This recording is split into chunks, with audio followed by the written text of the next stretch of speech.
அவளை முதலில் 9 ஆண்டுகளுக்கு முன்பு சந்தித்தேன். சீக்கிரமே இருவரும் காதலிக்கவும் ஆரம்பிச்சோம். ஆனா வேறு வேறு மதம் என்பதால் 1 வருடத்திலேயே எங்களோட காதல் முறிஞ்சுது. இருவருமே கல்லூரி அப்போதுதான் முடிச்சிருந்தோம். இருவருமே வேற வேற கல்லூரியில பயின்றோம். படிச்சு முடிச்சுட்டு வேலை தேடிட்டு இருந்தோம். வேலை தேடும் போதுதான் முதல்ல இருவருக்குமே பழக்கம். இருவருமே வேலை கிடைக்காம ஒன்னாதான் தேடிட்டு இருந்தோம். அதுதான் இருவருக்கும் காதல் வசப்பட்ட நேரம். ஆனா 1 ஆண்டுகளுக்கு பின்பு 2 பேருமே பேசுறத நிறுத்திட்டோம். காதல் முறிந்து 2 ஆண்டுகள் கழித்து மீண்டும் 2 பேரும் மறுபடியும் பேச ஆரம்பிச்சோம். அவளை சந்திக்க நான் போனேன்.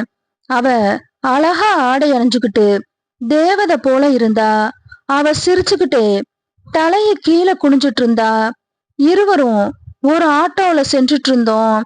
பின்பு இருவரும் படம் பார்க்க போனோம். கொஞ்ச நேரம் அமைதியாவே அமர்ந்திருந்தோம். அவளும் அமைதியா இருந்தா. சரி போதும், வா வீட்டுக்கு போலான்னு அழைச்சேன். அவ எதுவுமே பேசாம எழுந்து என் பின்னாலேயே நடந்து வந்தா. பின்பு ஒரு பேருந்த பிடிச்சு என் வீட்டுக்கு போனோம். அன்று என் நண்பர்கள் அனைவரும் சொந்த ஊருக்கு போயிருந்தாங்க.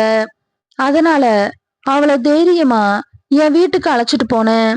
அவ விடுதியில தங்கியதால் எந்த பிரச்சனையும் இல்ல. பயண நேரம் முழுக்க என் மனசுல ஒரு ஆனந்தத்தை கொடுத்துச்சு. என் வீட்டுக்கு சென்றதும் கதவை சாத்திட்டு அவளுக்கு வெந்நீர் வச்சு கொடுத்தேன். வரும்போதே சாப்பாடு வாங்கி வந்தோம். அத அமர்ந்து சாப்பிட ஆரம்பிச்சோம். இருவருக்குமே ரொம்ப பசி இருந்தாலும் இன்று இரவு முழுக்க நேரம் இருக்கிறதுன்னு அவசரம் காட்டாம மெல்ல சாப்பிட்டோம். மணி 10 ஆச்சு. இருவரும் அமர்ந்து பேச ஆரம்பிச்சோம். அன்று முழுக்க விடிய விடிய பல விஷயங்களை பத்தி பேசணும். இருவரும் காதலிக்க ஆரம்பிச்சோம். மறுநாள் காலை அவ விடுதிக்கு சென்றுட்டா. அது முதல் இருவரும் அடிக்கடி தனியா வெளியே சுத்த ஆரம்பிச்சோம். 2 பேருக்குமே இப்போ திருமணமும் ஆயிடுச்சு. இருந்தாலும் ஒருவரை ஒருவர் நேசிச்சுக்கிட்டு தான் இருக்கிறோம்.